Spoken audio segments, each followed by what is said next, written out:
Merci, bonsoir à toutes, bonsoir à tous d'être venus ce soir pour ce nouveau moment de la série des livres en Nouvelle-Aquitaine organisée par la Bibliothèque de Bordeaux en partenariat avec la librairie Mola. Et nous sommes très heureux ce soir de pouvoir avoir un échange avec David Vincent, qui est l'éditeur des éditions de l'Arbre Vengeur, à l'occasion de la reparution au sein des éditions de l'Arbre Vengeur du livre de Suzanne Martin, Rue des Vivants. Bonsoir Pierre, bonsoir à la bibliothèque. Et à tous ceux qui sont venus nous écouter. Vous voulez dire, David, je crois, un petit Alors moi, je voulais commencer par des remerciements, c'est important.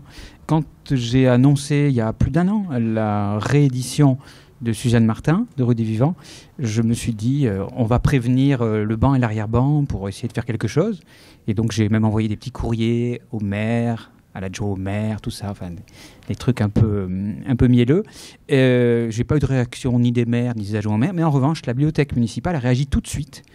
Et j'ai eu droit à une délégation officielle qui est venue dans mes bureaux, qui s'est intéressée à ça. Et donc je voulais remercier Nadège Brunet et son équipe, qui a réagi de façon assez impressionnante et rapide et magnifique pour parler de Rue des Vivants, et il se passe beaucoup de choses autour d'elle, notamment. On a réussi Nadège et son équipe ont réussi à sortir des œuvres carrément de Suzanne Martin des réserves du Musée des Beaux-Arts. Il y a des visites qui vont être faites rue des Vivants avec Brigitte Charles. Il y a une rencontre à la bibliothèque municipale de la Bastide. Et dernière nouvelle que j'ai apprise, qui est peut-être un scoop, mais ça, je ne pense pas que ça soit dû à la bibliothèque, mais l'école dans laquelle Suzanne Martin a grandi va porter son nom sans doute bientôt. Ce qui est quand même une jolie façon de transformer une inconnue en quelqu'un d'un peu reconnu. Voilà, donc je voulais commencer par des remerciements parce que la bibliothèque municipale a magnifiquement joué le jeu.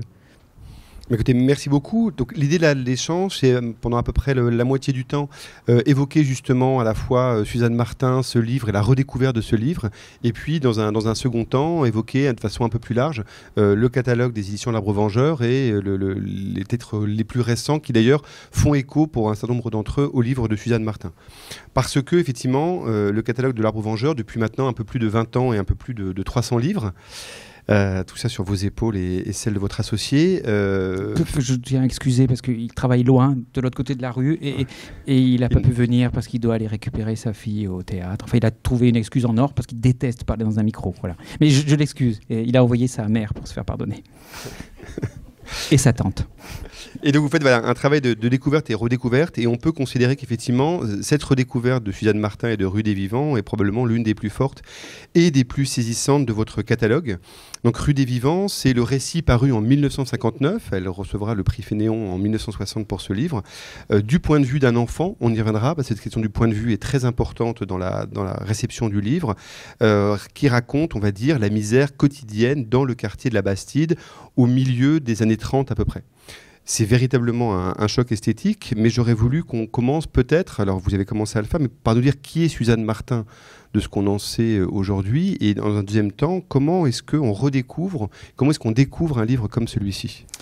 Alors, Suzanne Martin, moi je l'ai connue de façon un peu idiote, mais il n'y a pas de mauvaise façon pour connaître quelqu'un, puisque je travaille à la Bastide, les bureaux de l'Arbre Vengeur sont à la Bastide, dans un quartier charmant, où il ne se passe pas grand-chose, mais auquel je me suis beaucoup attaché. Parce que moi, je suis de la rive gauche, je suis un vrai Bordelais, et la rive droite, c'était toujours infranchissable. Et je me souviens, quand j'étais jeune, j'y allais du côté de la caserne Nîmes. Enfin, c'était vraiment le Vinaigre Tête Noire, c'était un quartier à l'abandon, voilà, qui m'a toujours un peu fasciné, mais un peu inquiété. Et donc maintenant, j'y travaille, j'y suis, et je fais beaucoup de choses à vélo, à bicyclette. Je me balade à bicyclette.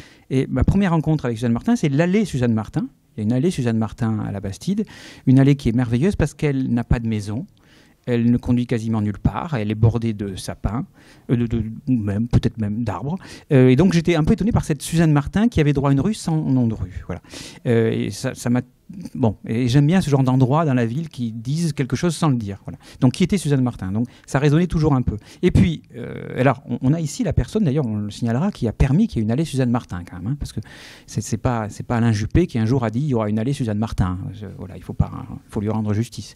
Par ailleurs, Suzanne Martin, c'est un nom qui circule dans la tête de beaucoup de gens depuis des années, de ceux qui aiment la littérature, qui aiment l'art, qui la connaissent sans vraiment la connaître.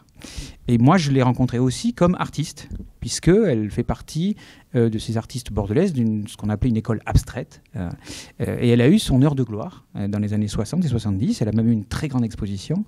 Et donc, elle était connue aussi par ce prisme-là. Donc, c'était assez étonnant de connaître quelqu'un comme artiste et en même temps de savoir qu'elle avait écrit. Voilà. Et donc, le risque, c'est quand on est artiste, c'est d'avoir écrit des choses qui n'ont aucun intérêt. Surtout qu'elle a écrit que 2 livres. Et jusqu'au jour où, à force qu'un monsieur très sympathique, mais un peu insistant, qui s'appelle Christian Roger, et qui n'est pas là ce soir, je le regrette parce qu'on lui doit beaucoup. Qui a préfacé le livre. Voilà, donc. Qui a préfacé le livre, tout seigneur, tout honneur, me disait, vous devriez regarder Rue des Vivants. Alors je disais, mais oui, j'ai regardé. Vous devriez regarder Rue des Vivants. Et il nous appelait tous les ans, il nous envoyait des messages, il nous envoyait même des livres sur Suzanne Martin, etc. Et il était insistant au point qu'à un moment, j'ai dit, bon, je vais arrêter d'avoir entendu parler de ce livre ou d'en avoir des vagues connaissances, je vais le lire. Je vais enfin le lire. Voilà. Et là, je me suis décidé à le lire. J'avais la vieille édition, Rue des Vivants, j'ai même une édition dédicacée. C'était pas introuvable, hein, il y a 10 ans. Je me lance dans ce livre avec quelques a priori quand même. Et là, lui, qu'est-ce que c'est que ce livre ? D'où est-ce qu'il sort ? D'où est-ce qu'il sort et pourquoi personne ne le connaît ? Voilà, parce que j'en parle autour de moi, personne ne connaît Suzanne Martin.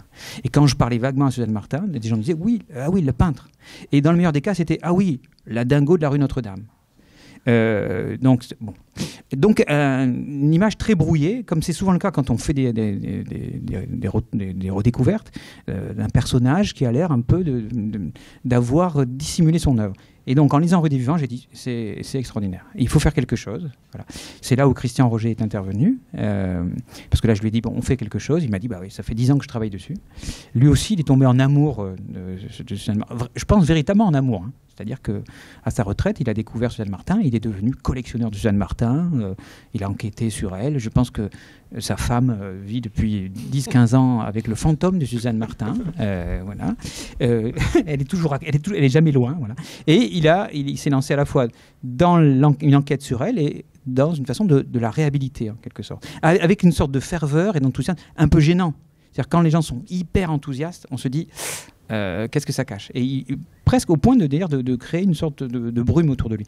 Je me suis détaché de ça et j'ai dit, on va le faire. Voilà, qu'est-ce qu'on fait ? Alors, après, c'est le travail de redécouverte. Qu'est-ce qu'on sait d'elle ? Elle est morte il y a 20 ans. Parce qu'en fait, c'est à la fois lointain et récent. Voilà, c'est pas quelqu'un... Moi, c'est quelqu'un que j'ai croisé. Parce que moi, j'ai grandi Cour de Verdun. C'est quelqu'un que j'ai croisé sans savoir qui c'était. C'est quelqu'un dont les œuvres, je les ai vues. Je les ai vus, j'avais un père qui était collectionneur. Voilà, tout ça, je baignais là-dedans sans savoir. Et puis Suzanne Martin, qui a vécu à Paris, qui a quitté Bordeaux en quelque sorte pour vivre à la capitale, est revenue en quelque sorte mourir à Bordeaux. Ces dernières années, elle les a passées rue Notre-Dame dans un atelier bordélique. Et un peu comme Pierre Molinier à son époque, elle était dans la rue, elle traînait, elle allait dans les magasins. C'était une personnalité de la rue, donc quelqu'un de proche. Hein. Et puis elle avait une fille à qui elle dédie d'ailleurs tous ses 2 livres, et qui elle-même était devenue artiste, et qui n'était pas une inconnue, puisque c'était une des grandes illustratrices de jeunesse des années 70. Voilà. Plein de bibliothèques roses étaient illustrées pareil. Donc c'est quand même pas un personnage totalement marginal et oublié. Donc l'enquête n'était pas hyper difficile. Quand on parle à la conservatrice du Musée des Beaux-Arts, Suzanne Martin, elle voit tout de suite qui c'est. Hein. Quand ils ont fait une exposition il y a 3 ans autour des femmes peintres, Suzanne Martin avait droit à plusieurs tableaux. Voilà. Donc on n'était pas dans l'inconnu complet, même si je l'ai mis dans cette collection-là. Mais malgré tout, en tant qu'écrivain, là, il y avait un véritable gouffre. C'est-à-dire que personne n'avait lu Suzanne Martin. Alors, à part Brigitte Charles. À la fois, il y a un gouffre, et il faut reconnaître que ce livre est fascinant parce qu'il est magnifiquement écrit, on y reviendra, mais parce qu'il est aussi assez singulier, dans la mesure où c'est un livre écrit à la fin des années 50, ou au courant des années 50, mais publié à la fin des années 50, qui raconte quelque chose qui se passe dans les années 30, mais qui ne le raconte pas du tout, qui à la fois raconte ce qu'est la vie globalement misérable et très difficile à la Bastide dans les années 30, mais ne le fait pas du tout sur le ton de ce que pourrait être, par exemple, la littérature prolétarienne des années 30, qui est une littérature qui est très présente, où il y a tout un tas de récits d'enfance misérables. C'est pas du tout cette langue-là et ce ton-là qu'elle a. Non, alors déjà, c'est pas anodin, comme vous le dites, de dire que c'est 1959. c'est chez Gallimard. Gallimard qui a une tradition d'éditer des gens très différents, mais c'est une autrice découverte par Jean Paulhan déjà, ce qui n'est pas anodin. Jean Paulhan, qui était un grand éditeur et un magnifique écrivain, était un type qui repérait les talents, qui avait une sorte de sixième sens pour repérer les choses, mais qui n'était pas du tout familier de la littérature prolétarienne, etc. La littérature prolétarienne, c'était Henri Poulaille et c'était chez Grasset. C'était une autre école. Voilà. Et Paulhan n'était pas du tout dans cette école-là. Paulhan, c'est plutôt un cérébral, etc. Voilà. Et quand il tombe sur Suzanne Martin, par des connaissances communes, parce que Suzanne Martin, quand elle monte à la capitale, c'est pour rentrer dans le milieu des peintres. Elle investit un groupe de peintres sud-américains, il y en avait beaucoup, il n'y avait pas que des écrivains. Elle rentre dans un petit milieu, et là, elle est découverte, et quelqu'un transmet à Paulhan un texte, et elle a le flair de l'éditeur. Il dit c'est un écrivain. J'ai un écrivain sous la main, voilà.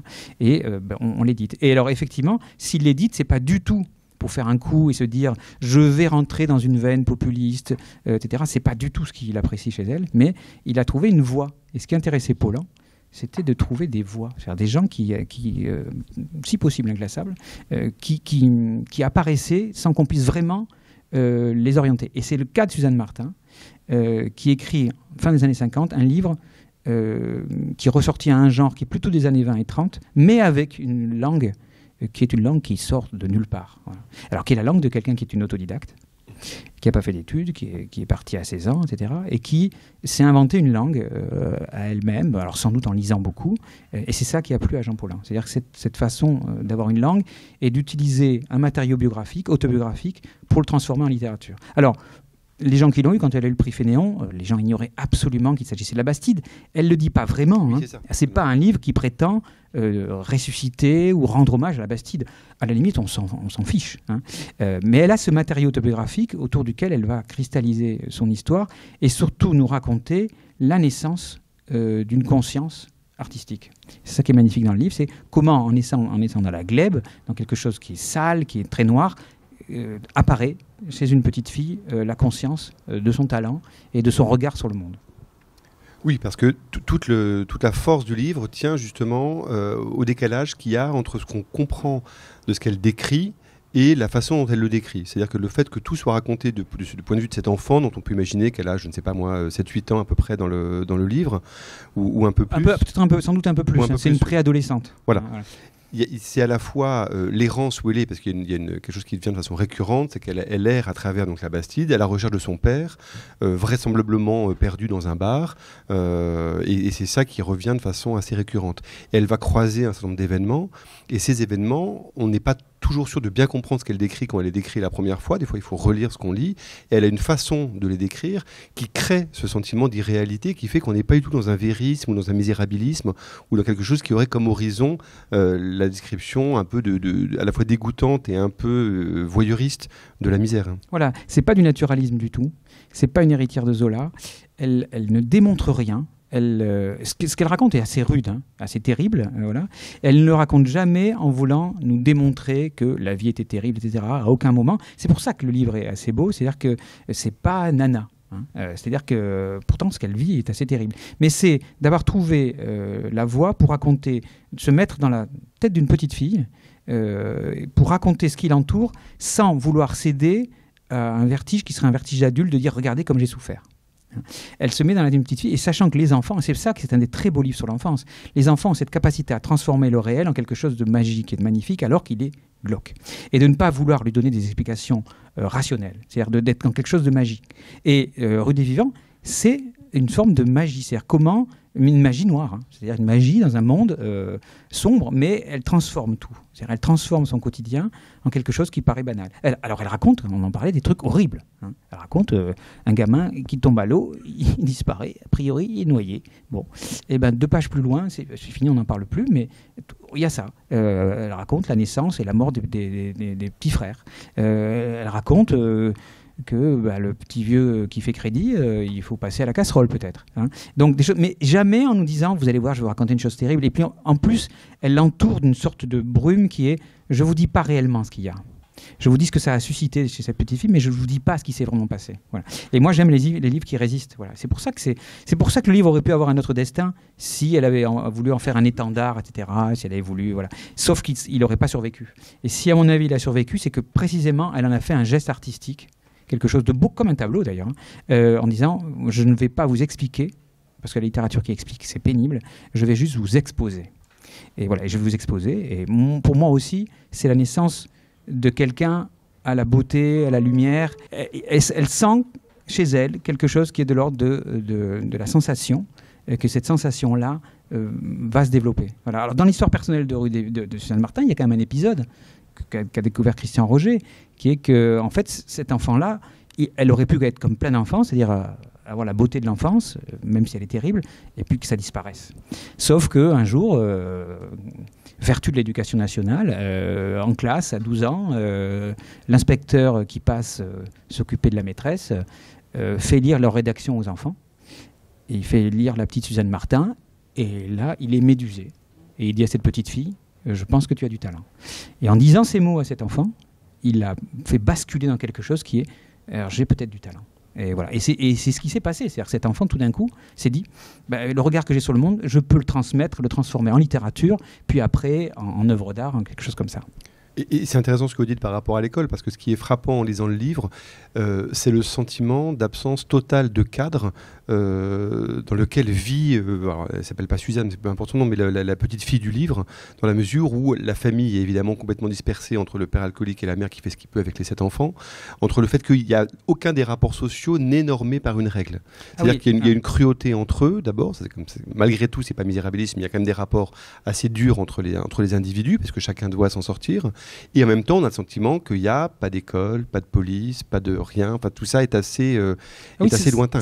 Alors, c'est ça qui est aussi étonnant, c'est le territoire qu'elle nous raconte. Hein. Donc, c'est le territoire de l'enfance, quand même, mais c'est un territoire qui semble effectivement régi par des règles qui ont l'air un peu évanescentes. Alors, elle parle peu de l'école, mais on a l'impression qu'on... Si ce n'est pour piquer pour détourner la kermesse. Voilà, c'est-à-dire que... voilà. Donc, elle en parle par les à côté, mais effectivement, on a l'impression qu'elle s'invente son propre cadre et que de toute manière, il n'y a pas de famille derrière pour lui dire c'est bien ou c'est pas bien. C'est presque pas bien d'aller à l'école d'ailleurs, parce que pendant ce temps-là, on ne peut pas aider maman. Voilà. Donc, il n'y a pas de cadre, sauf qu'elle n'est jamais rendue coupable de rien, sauf quand elle ne fait pas ce qu'il faut et qu'elle se prend une taloche parce qu'elle n'a pas aidé ou elle a fait une bêtise. Voilà. Et donc, il n'y a pas de cadre. Les institutions semblent quasi inexistantes, sauf quand il quand même s'agit de trouver un logement pour la famille qui est quand même dans une misère noire, sachant que le père est docker, mais il passe ses nuits à picoler. Et que c'est elle qui est chargée, la nuit, d'aller de bar en bar, voir si papa n'est pas bourré dans un coin. Voilà. C'est elle qu'on envoie alors qu'elle a 10 ans, 11 ans. Voilà. Donc, c'est hors cadre. Et c'est peut-être ce hors cadre qui fait que, finalement, cette liberté-là est sa force. Hein. Parce que, effectivement, les enfants, ils sont châtiés à la hauteur de ce qu'ils ont fait, mais rien de plus. Et puis, on les oblige à rien. Voilà. Donc, cette liberté-là, c'est sa force. Oui, on n'arrive pas à savoir à quel point elle choisit ou à quel point elle subit l'errance. C'est-à-dire qu'on voit bien dans la façon dont elle évolue dans la ville, par moments on sent qu'elle en profite jusqu'à un certain point, de ce qu'elle voit, de ce qu'elle fait. Oui, de ses errances au bord du fleuve, enfin, elle est contemplative. Hein. Oui, parce que alors justement, dans les choses les plus frappantes et auxquelles elle est le plus attachée, il y a le fleuve. Il y a de très très belles pages où elle raconte comment le fleuve lui fait des dons, puisqu'en fait elle va récupérer au bord du fleuve ce qu'elle y trouve de bouts de pneus pour faire des chaussures ou de roues de vélo. Mais là, il y a un moment, d'incantation quasiment par rapport à une force naturelle. Alors c'est vrai, le fleuve. Alors le livre s'appelle Rue des Vivants. Alors la rue des Vivants, c'est une rue qui existe, hein, c'est ça qui est étonnant. Beaucoup de gens croient que cette rue est imaginaire. Avec Matisse, on y a passé quelques moments assez drôles à tenter de filmer cette rue qui était infilmable et dans laquelle les gens font des virages à toute vitesse avec leur voiture. Voilà, cette rue que Brigitte Charles fera visiter bientôt, qui a une histoire, tout ça. Mais donc la rue des Vivants, c'est le nom du livre. C'est une sorte de fleuve un peu à l'abandon. Mais le personnage principal, le grand décor, c'est ce fleuve. Et on est dans une ville qui est bordée par un fleuve et que la littérature a ignoré. La Garonne n'existe quasiment pas dans la littérature bordelaise, à part pour le fameux fleuve impassible de Ciré, qui est écrit par un avocat, etc., qui est un livre très, très, très sage et très poli sur le fait des gens qui vivaient sur la Gironde. Voilà. Mais c'est une ville qui a tourné le dos à son fleuve, véritablement. Cherchez dans Mauriac des pages sur la Garonne, vous pourrez chercher. Il y a Jean de la Ville-de-Miremont, mais lui, c'est pour partir. Voilà. Donc, ce fleuve-là, parce que c'est un fleuve qui est marron, qui est vaseux, dans lequel il y a des bateaux. Elle, de son côté, c'est des grues. Enfin, regardez les photos. Hein. Brigitte a retrouvé des photos de la Bastide de l'époque. C'est ahurissant. C'est du métal, c'est du noir, c'est du charbon, c'est une ville noire. Mais pourtant, elle a une couleur très particulière. Et Suzanne Martin, elle sait la contempler. Cette couleur indéfinissable. Regardez les beaux tableaux qui ont été faits sur la Garonne, ils sont souvent marrons. Hein. Les tableaux de Lépine, tout ça, ils sont marronnasses. Elle arrive à y trouver précisément des nuances qu'on ne trouverait peut-être pas dans le bleu, justement.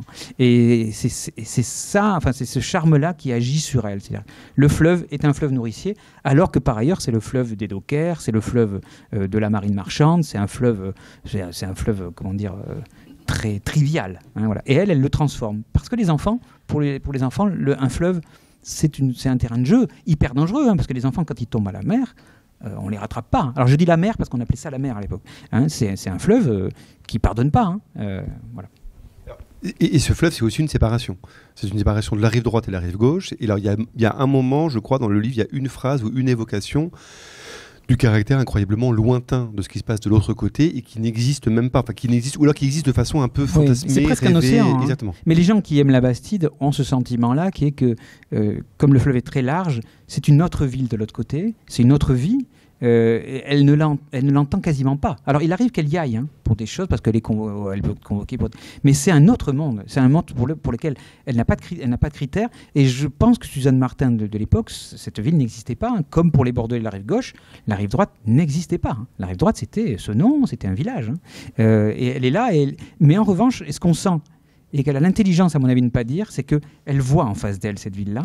Alors à l'époque, c'est pas la place de la Bourse, hein, ce sont uniquement les hangars. Hein, voilà. Elle la voit, mais c'est quelque chose d'inaccessible. Hein, voilà. Et elle a l'intelligence de ne pas en parler. C'est-à-dire que c'est pas un livre qui dit nous les pauvres, eux les riches. On s'en fiche complètement, mais on sent qu'il y a cette présence lointaine. Mais c'est aussi large que l'Atlantique quasiment. C'est comme si c'était New York en fait. Voilà.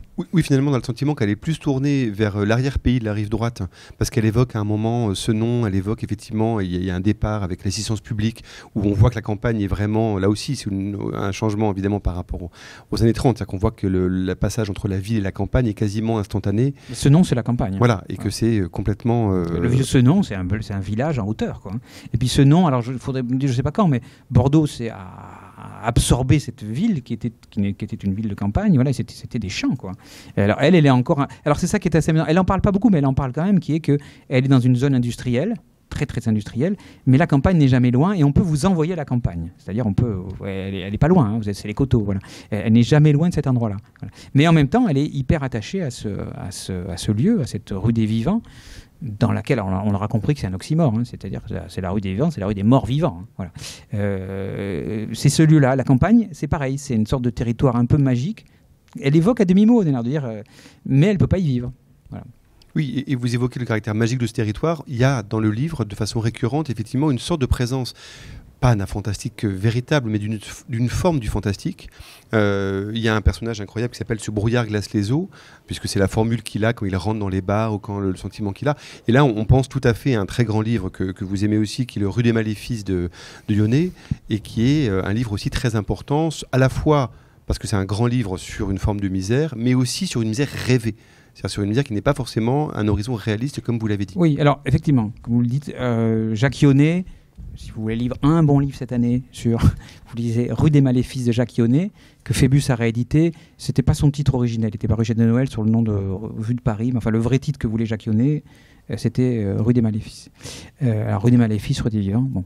Et qui est un livre extraordinaire sur un quartier qui est la Mouffetard à Paris, dans lequel il ne raconte que le côté merveilleux de ce quartier, c'est-à-dire à l'époque où ce quartier était un endroit de rêve, de magie, d'inquiétude, avec des personnages quasi imaginaires, des clodos magnifiques, voilà, qui est un livre absolument sublime, mais qui pourrait avoir lieu partout. Il a inventé un territoire, ça pourrait être Prague, ça pourrait être je ne sais où, Budapest, voilà. Et bien, Suzanne Martin, elle a son propre petit territoire, hein, c'est-à-dire ce propre petit territoire dans lequel, mais ça je crois que c'est dû au regard de l'enfance, dans lequel les personnages prennent des allures mythiques. Hein, c'est des sortes de figures, on n'arrive pas à savoir s'ils sont réels ou pas, mais elle s'est inventée, elle nous invente un monde imaginaire dans ce territoire. C'est pour ça que quand je dis c'est Bordeaux, c'est important pour nous que ce soit Bordeaux, mais quelqu'un qui n'est pas de Bordeaux aurait le sentiment qu'elle invente Elle invente un quartier qu'elle fait vivre, et les personnages dont elle nous parle sont peut-être des personnages imaginaires. C'est ça qui est magnifique. C'est-à-dire que c'est peut-être une réinvention de l'enfance. C'est-à-dire qu'on a tous le souvenir de personnages de notre enfance, et devenus adultes, on ne sait pas si on ne les a pas un peu inventés. S'ils ne sont pas un peu dus à les inquiétudes qu'on pouvait avoir, des histoires qu'on se raconte. Est-ce qu'elle n'en a pas fait des personnages de ce roman-là? Voilà. Et il ne faudrait pas qu'on donne le sentiment d'une trop grande noirceur non plus, dans la mesure où c'est un livre qui a aussi du noir lumineux. Voilà, et c'est aussi un livre qui a des traits d'humour. C'est un livre qui a un sens de la formule extrêmement fort. Elle dit à un moment, tous les saints sont pieds nus, c'est pour ça qu'ils sont morts. C'est le génie de l'enfance. Voilà. C'est presque un mot d'enfant réécrit 30 ans après. Exactement. Ah oui, alors on n'en sort pas du tout lessivé. Oui. C'est pas du tout la littérature prolétarienne ou le roman prolétarien suédois.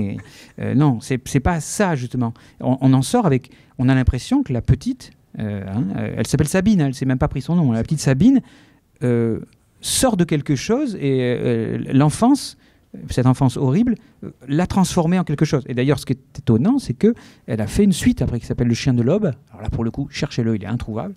Je le garde. Je ne suis même pas sûr qu'il soit à la bibliothèque municipale. Je crois qu'on le cherche en vain. Voilà. Où elle raconte, mais alors de façon peut-être moins intéressante, son adolescence, quand elle décide de partir, tout ça. Tout d'un coup, elle quitte le lieu de l'enchantement pour devenir quelqu'un. Mais le mystère a disparu. Mais c'est vrai que Rue des Vivants, on en sort avec une sorte d'éblouissement.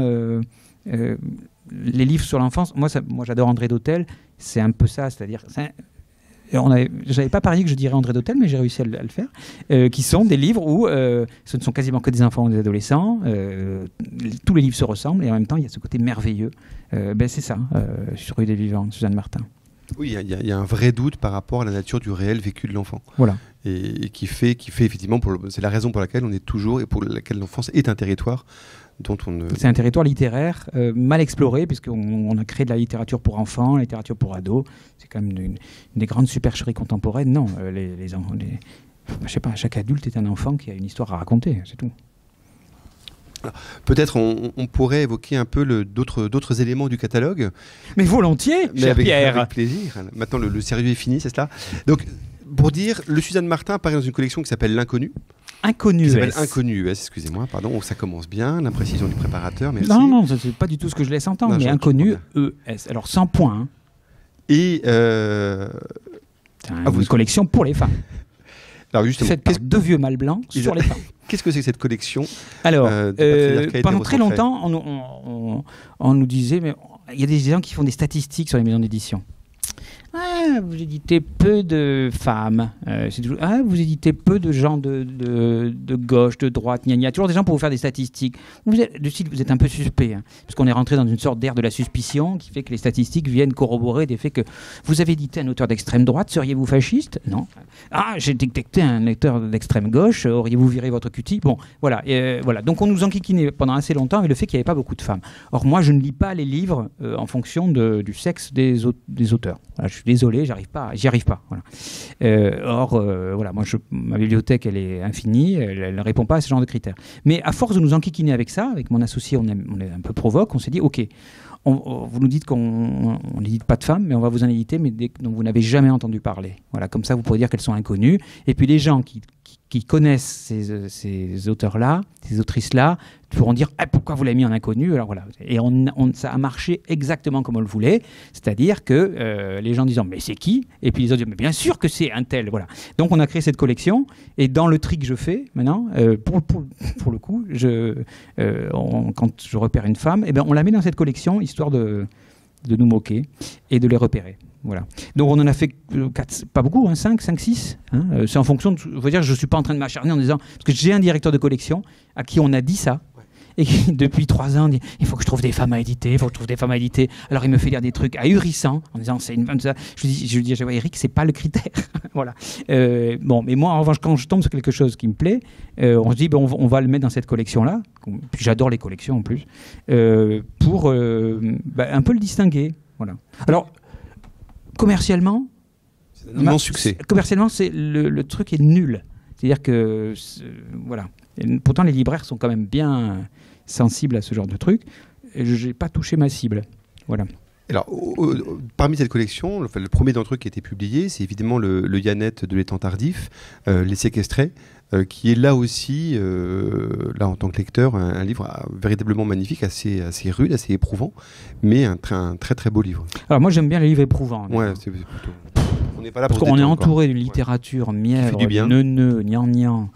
J'ai été libraire pendant longtemps, et il y a un moment où j'ai cru que j'allais, comme un personnage de Fitzgerald, peut-être frapper quelqu'un qui me demanderait pour la 10e fois dans la journée « Je voudrais un beau livre, une belle histoire pour quelqu'un qui se sent pas bien. » Ce en quoi j'avais envie de dire « Achetez un livre dépressif, vous verrez, ça vous mettra dans une humeur merveilleuse. » Donc, non, c'est souvent des livres assez rudes, assez impressionnants, assez fermés. Et la littérature de certaines femmes, précisément, Yannette de l'étang tardif, c'est quelqu'un qui a connu tout un tas de grands écrivains, qui a eu des correspondances merveilleuses, mais là, et là je suis certain que c'est parce qu'elle est une femme qu'elle a eu droit à être rayée. Il y a quand même cet aspect-là, qui est que les femmes écrivains ont une tendance à avoir plus de mal avec la postérité. Et la postérité, à mon avis, elle est faite par les hommes. Voilà. Et puis, ou alors c'est des gens comme Simone de Beauvoir qui n'aimaient pas vraiment les femmes, je pense, en fait. Donc voilà, quelqu'un de totalement oublié, mais avec un livre assez oppressant autour d'un type qui reçoit des lettres qui lui raconte des choses qui le dérangent, déjà enfermé. Enfin, bon, je ne raconte pas le détail, mais voilà. Et on a ressorti aussi Josette Clotis. Alors Josette Clotis, qui est une femme assez étonnante. Alors voilà, encore une victime des pouvoirs des hommes.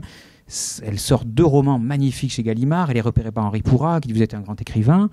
Et puis elle rencontre André Malraux, qui vient d'avoir le Goncourt pour la condition humaine. Elle devient sa maîtresse. Et là, fini pour la littérature. Elle s'occupe d'André Malraux, elle lui fait 2 enfants, et elle devient la maîtresse officielle d'André Malraux. Et donc la littérature, c'est fini. Voilà. Et après, elle meurt écrasée par un train aussi. Et ses 2 fils écrasés par des voitures. Enfin, vous voyez, il y a des destins aussi. Alors ça fait rire Matisse. Voilà, bon, ça explique ça, mais elle est rayée littéralement des cadres parce que déjà, elle meurt à un mauvais moment, à la fin de la guerre, et puis elle meurt parce que Malraux se fout éperdument du destin de cette femme dont il a nié le parcours littéraire, alors qu'elle a fait un roman, Une mesure pour rien, c'est impressionnant, c'est un roman d'initiation raconté par une jeune fille, on ne sait pas où elle nous emmène. Voilà. Et puis encore un autre exemple, c'était Madame 60 bis. Alors ça, ce que j'ai trouvé dans un livre de littérature prolétarienne pour le coup, une factrice qui vient de Normandie, qui s'installe et qui se rapproche justement des gens de la littérature prolétarienne et qui repère qu'elle a un brin de plume et qui lui font écrire un livre. Elle fera 2 livres chez Grasset, justement, dans la collection d'Henri Poulaille, dont ce Madame 60 bis, qui est un livre assez stupéfiant, alors qui tient presque de la non-fiction, qui est le récit de ces femmes pauvres ou émigrées, ou femmes de ménage, enfin sans moyens, à qui l'Hôtel-Dieu réservait une salle entière pour qu'elles puissent se préparer à leur accouchement. On leur donnait un numéro, et elles restaient là jusqu'à ce qu'elles accouchent. Quand elles avaient leur bébé, elles repartaient et débrouille-toi. Et le livre raconte l'histoire d'une petite bonne femme qui vient enceinte. La salle est pleine, tous les numéros sont pris, alors on lui met un 60 bis et on lui met un matelas entre 2 lits. Et elle va nous raconter un truc délirant, c'est ce qui se passe pendant 2 mois dans un endroit où il n'y a que des femmes enceintes qui vont peut-être vivre quelques semaines pendant lesquelles les hommes ne seront pas là, la société ne sera pas là, et elles vont pouvoir être entre elles, voilà, avant qu'on les relâche dans le froid. Voilà. Et c'est un livre absolument stupéfiant. Alors Henriette Vallée, pas moyen de savoir ce qu'elle était devenue. Rayé des cadres, c'est-à-dire totalement oublié. Voilà. Et le préfacier, qui est un Québécois, qui dit « j'ai rien trouvé ». Sauf que 4 ans plus tard, il y a un monsieur qui nous a écrit en disant « je suis le petit-fils d'Henriette Vallée, je ne pensais pas que mamie vous intéresserait ».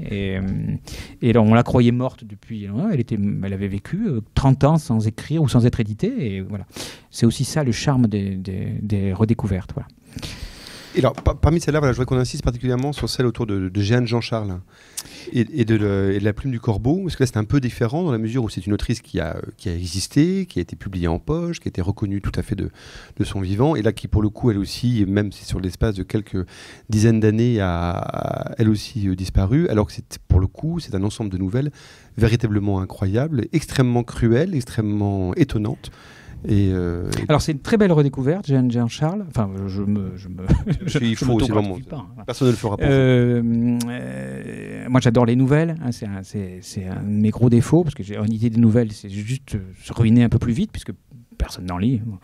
Et les nouvelles du patrimoine, c'est un réservoir extraordinaire dans la littérature française. Et je ne sais plus qui m'incite à lire Jeanne Jean-Charles. il y avait un truc qui se passait dans ma tête. Pourquoi ça me dit quelque chose, Jeanne Jean-Charles? Je sais pas. Voilà. Donc je lis un de ses recueils de nouvelles. Je trouve ça, je sais pas d'où ça sort, et je me dis bon, il faut qu'on la redécouvre. Peu de renseignements sur elle. Hein. Je vois qui c'était. Je vois qu'elle est morte à Cahors à 94 ans, 95 ans, ça. Et je me dis, bon, allez, on va la rééditer. Souvent, le problème, c'est de trouver des ayants droit. Hein. Parfois, on ne les trouve pas. Hein. Voilà. Elle était morte il n'y a pas si longtemps que ça. Elle est morte il y a quoi? Il y a 20 ans. Donc ce que je n'ai jamais fait, je mets un message sur Facebook pour dire... c'était un peu de la provoque, hein, parce que j'avais tenté des approches. C'était la sœur de Françoise Daubonne, quand même, qui est une grande écoféministe, très connue, qui a des gens... tous les amateurs de Françoise Daubonne refusaient de me répondre. Bon, alors, je ne sais pas pourquoi. Donc, une sorte de mépris un peu pour les littéraires. Donc, je fais un message un peu provoque sur Facebook pour dire si vous savez comment rencontrer les héritiers de Jeanne Jean-Charles, faites-moi signe. Et là, j'ai eu beaucoup de réactions. Les gens qui me donnaient des conseils. Ah, écrivez à la SGDL. Ah, bon, ok, super. Ah, gna gna. C'est juste s'il n'y avait pas copain d'avant, quoi. Et puis, j'ai juste un appel de quelqu'un qui m'engueule. Qui m'a dit, David, vous vous foutez de moi? Non, Brigitte, je n'oserais pas. Enfin, Jeanne Jean-Charles, c'est ma tante. Et je vous en ai déjà parlé. Voilà, donc c'est Brigitte qui était là et qui effectivement m'avait parlé de Jeanne Jean-Charles en me disant, mais j'ai une tante qui est géniale. C'est la femme de Jean-Charles, le comique oublié. Et c'est une grande écrivain fantastique. Voilà. Et je dis, alors ça s'est remis en place. Je dis, ça y est, ok, je vois qui c'est. Et voilà, donc Jeanne Jean-Charles. Donc ça m'a permis, grâce à Brigitte, dont on parle beaucoup ce soir, puisque Suzanne Martin, Jeanne Jean-Charles, de retrouver la famille, elle, de remonter le filon, de retrouver ses enfants, de découvrir que être enfant d'écrivain, c'est pas si commode que ça, être les enfants de Jeanne Jean-Charles, encore moins, puisque le fils nous a dit « Vous avez ma bénédiction, mais je veux rien savoir », et de retomber comme ça dans l'œuvre d'une femme qui n'a écrit quasiment que des nouvelles. Alors, quelques livres sur les chats, des trucs comme ça. Sur 40 ans d'écriture, elle a fait 4-5 recueils. Elle devait écrire une nouvelle ou 2 nouvelles par an, un peu comme Flannery O'Connor. Des nouvelles écrites au cordeau, très simples, et d'une cruauté assez remarquable. Hein, on devrait dire Roald Dahl, mais féminin. Oui, c'est ça. Voilà. Et une capacité à conclure en une ligne, d'une immoralité remarquable, qui fait vraiment plaisir. Une capacité à être assez odieuse avec les enfants, ce qui me plaît assez, parce que mes enfants ont été assez odieux avec moi. Je dis ça pour mon fils qui est au premier rang et qui n'écoute rien.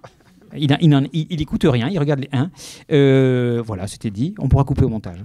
Voilà, elle a voilà, cette capacité à faire ce qu'on ne fait pas, qui est imaginer des horreurs. Voilà, imaginer des horreurs. Elle met surtout les chats, en fait. Oui. Plus que les enfants, manifestement. Oui, j'ai l'impression. Voilà. Ou alors les enfants, ils les aimaient bien à la broche dans ces histoires. Oui. Et donc on est très content d'avoir redécouvert ça, d'autant qu'en plus on a demandé à Lucie Durbiano, qui est une très très bonne illustratrice, qui écrit pour la jeunesse, c'est ça qui me plaît beaucoup, qui dessine pour la jeunesse, de faire des illustrations originales.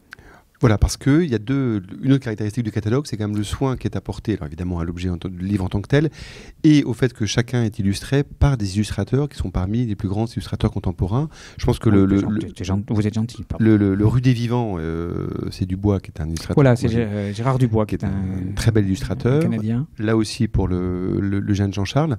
Et puisque vous évoquiez les enfants à la broche et les choses amusantes, il y a effectivement parmi votre catalogue un goût pour l'humour et l'idée qu'il peut y avoir des bons livres de littérature drôle. Oui, alors c'est un peu ce que je disais tout à l'heure. La littérature française se prend très au sérieux. C'est un de ses grands drames. Elle donne, alors elle est très moralisatrice en ce moment. Elle se prend très au sérieux. Elle donne des leçons. Alors les Français ont toujours donné des leçons à la terre entière. Hein, c'est quand même le truc, voilà. Et surtout en littérature. C'est pour ça d'ailleurs que plus personne ne lit la littérature française, je pense, qui est devenue terriblement ennuyeuse.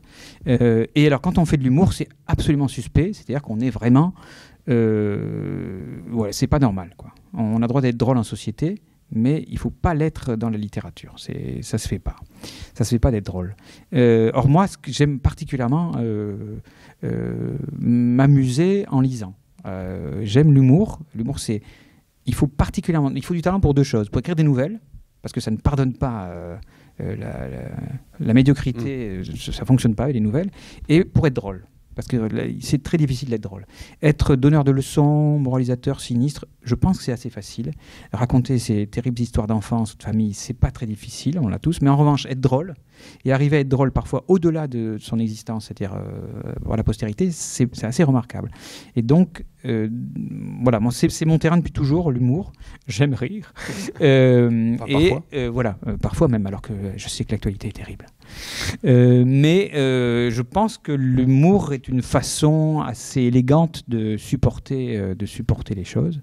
Et la littérature en recèle beaucoup plus qu'on imagine. Mais il y a une particularité, l'humour n'a pas droit à la postérité. On a droit à une postérité, mais c'est... Voilà.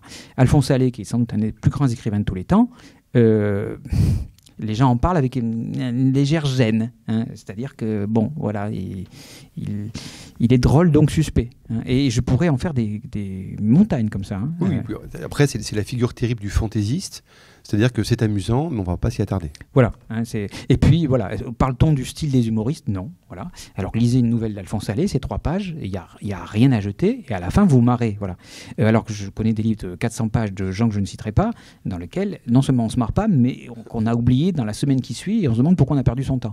Voilà. Donc, beaucoup, avec Nicolas, on aime beaucoup ça. On a créé la maison sur une sorte d'éclat de rire, qui est pourquoi on ne s'amuserait pas à faire ça. Sérieux comme on est, ça va pas tenir 2 ans. Donc vu que la farce continue, on s'est dit qu'autant mettre de la farce dans nos livres. Alors il n'y a pas que ça, hein. Moi c'est pas que ça qui me plaît, mais donc on a même créé une collection là-dessus où on va exhumer des voix un peu...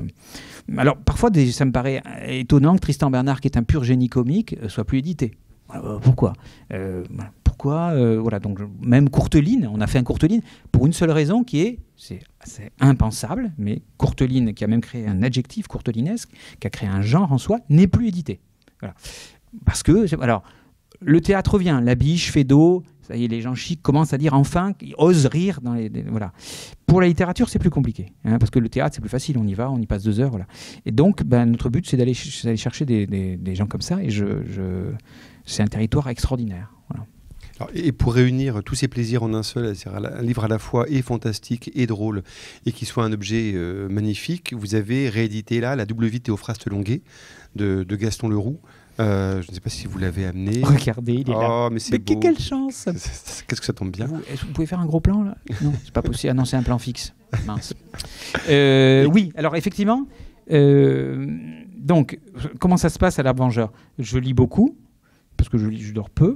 Et quand je trouve quelque chose qui me plaît, je le passe à mon associé, Nicolas, qui me dit ouais, ah ouais, ou ouais, on le fait. Bon. Quand il dit ouais, je dis bon, j'insiste pas trop. Et là, je lui fais lire Gaston Leroux, que tout le monde connaît, Gaston Leroux. Hein, c'est Rouletabille, c'est le mystère de la chambre jaune, etc. Tout le monde connaît sans le connaître, en fait. Et je lui fais lire La double vie de Théophraste Longuet, en disant c'est vraiment délirant, c'est super drôle, c'est hyper inventif, c'est complètement... enfin, il y a sans limite. C'est sans limite, il s'autorise tout.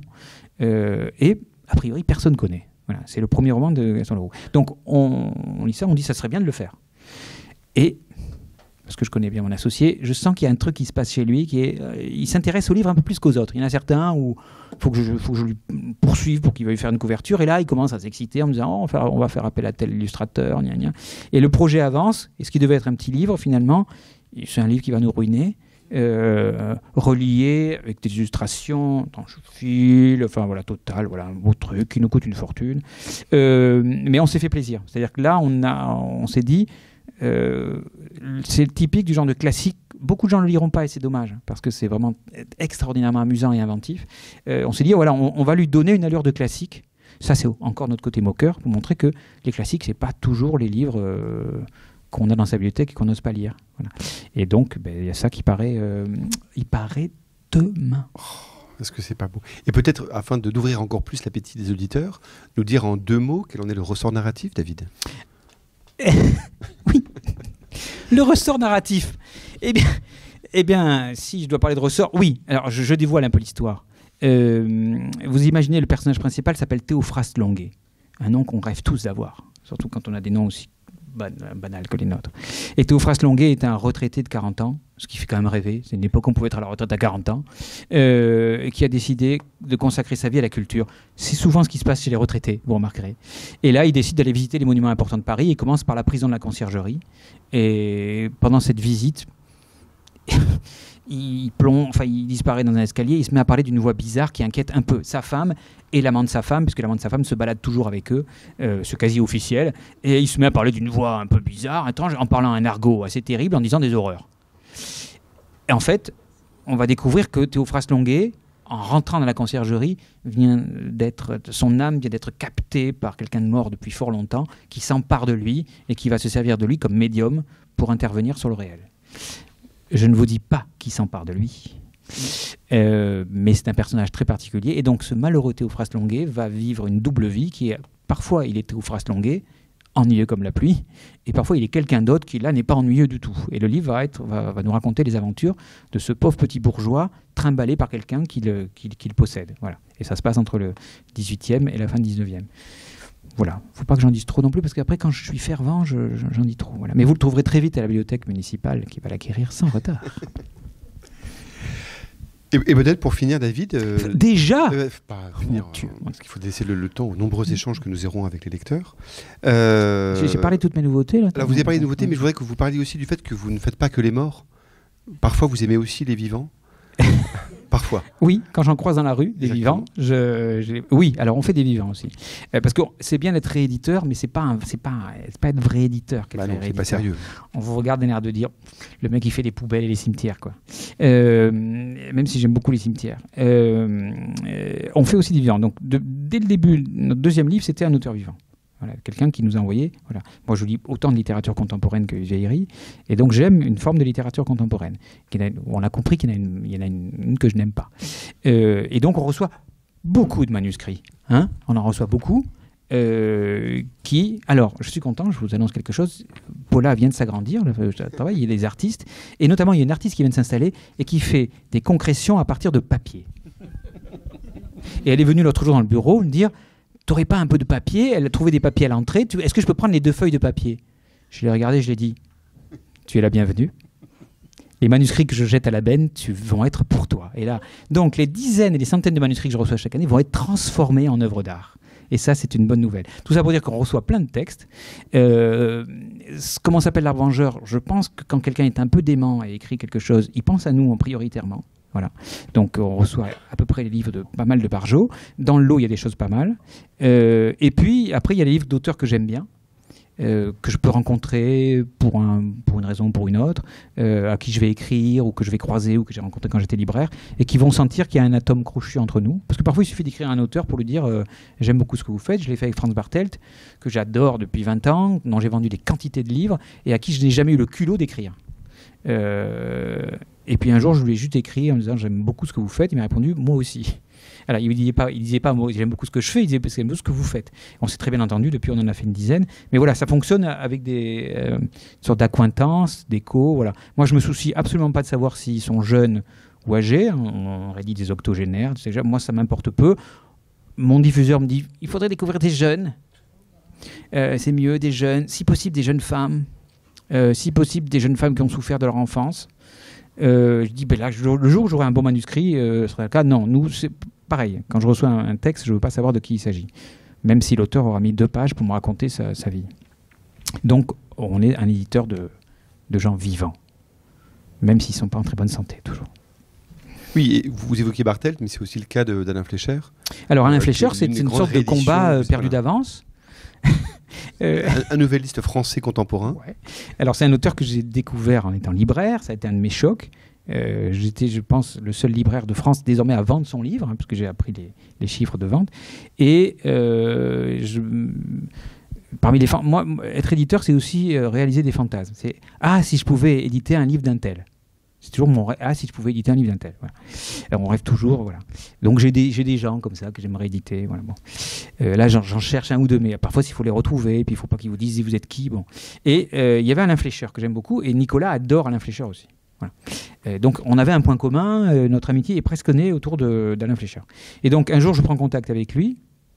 Parce qu'il se souvenait de moi, et je dis on aimerait bien éditer une petite nouvelle de vous dans notre collection, parce qu'on a une collection toute petite qui s'appelle Livre de caisse, dans laquelle on met des trucs un peu amusants et bizarres, et j'aimerais bien rééditer une nouvelle de vous.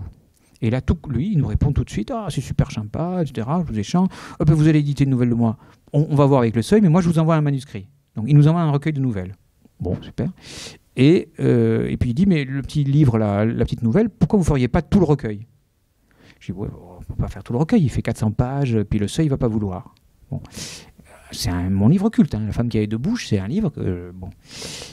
Et bien il dit, bon, on va se débrouiller. Bon, alors c'était des tractations infinies, des menaces, tout ça. Et le seuil nous a vendu très cher le droit d'éditer La femme qui avait deux bouches, en édition complétée. Voilà, un truc fabuleux. On en a vendu 112 exemplaires. Hein. Bon, donc un flop absolu.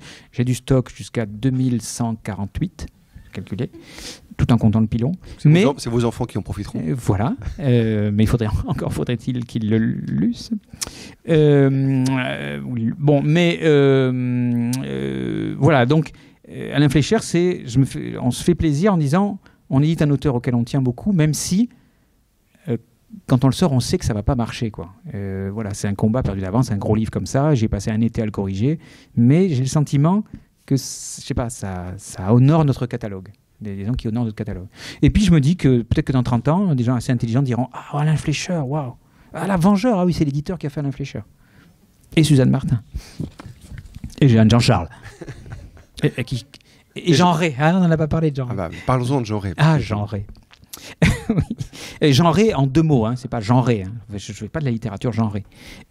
Jean Rey, alors pareil, quand je disais que l'éditeur, c'est être un peu dans une pratique un peu fantasmatique, mon grand-père ne m'a pas donné beaucoup de livres, il en lisait beaucoup, mais il m'a laissé un livre de Jean Rey qui s'appelle Les Derniers Contes de Canterbury, dans une édition pourrie chez Marabout, qui m'a assez marqué. Enfin, pourrie mais fascinante. Hein, parce que Oui, fascinante, mais je veux dire pourrie au sens où c'est une loque, quoi. Genre, il ne tient plus beaucoup, le livre.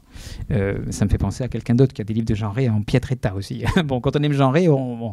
Et c'était pareil, un fantasme, c'était avoir Jean Rey au catalogue. C'est-à-dire, bon, sauf que Jean Rey, pendant des dizaines d'années, ses héritiers n'en avaient rien à faire, c'était lamentable, rien ne faisait. Et puis tout d'un coup, un éditeur réédite Jean Rey. 10 tomes de Jean Rey. Donc ça veut dire que tout d'un coup, la porte est ouverte et que les héritiers autorisent l'édition de Jean Rey. Je m'engouffre dans la brèche et j'essaie d'obtenir les ayants droit. Je tombe sur un cabinet d'avocats à Bruxelles qui disent on peut négocier avec vous, hors de prix, l'édition d'un livre à tirage limité de Jean Rey.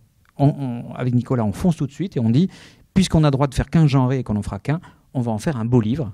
Et on s'est offert donc une belle édition de Jean Rey illustrée pour avoir le plus grand écrivain fantastique francophone du XXe siècle. On l'a au catalogue, voilà. Et ça, à la fois on se fait plaisir et en même temps, voilà, ça donne un peu de, comment dire, je pense que les bons livres ont tendance à rayonner sur ceux qui les entourent. Donc voilà, les éditeurs de Jean Rey, ça, voilà, je sais pas, je pense qu'il y a une sorte de contamination du bon goût. Voilà. En tout cas, on va la postuler. Ouais. Merci beaucoup, David, pour cet enthousiasme. Merci pour ces merveilleuses questions, Pierre. Merci de défendre surtout mon catalogue merveilleusement comme vous le faites dans votre librairie. Et donc, voilà, n'hésitez pas si vous avez des questions à poser à David Vincent. Il y répondra pas de manuscrits, avec joie. Je ne prends pas les manuscrits aujourd'hui. Et j'ai fait on a une petite table de vente, hein, si vous voulez, parce que si j'ai été bon, mais normalement, sauf que je connais tout le monde dans la salle. De toute façon, c'est pas obligatoire. Je crois qu'il faut, pour participer à la rencontre, il faut acheter un livre. Effectivement, parce que je suis venu en vélo, il faut quand même m'aider à rembourser le vélo. Et puis, non, mais merci beaucoup. Et puis, c'était gentil d'être accueilli parce que moi, j'ai été à votre place pendant 1 an. Et je sais que c'est pas facile de poser des questions à un éditeur. Hein. Souvent, ils sont pénibles. Alors, ils s'écoutent parler comme moi, quoi. Vous n'avez pas été, David. Merci beaucoup. C'est très gentil, c'est ce que je voulais entendre. Merci à vous.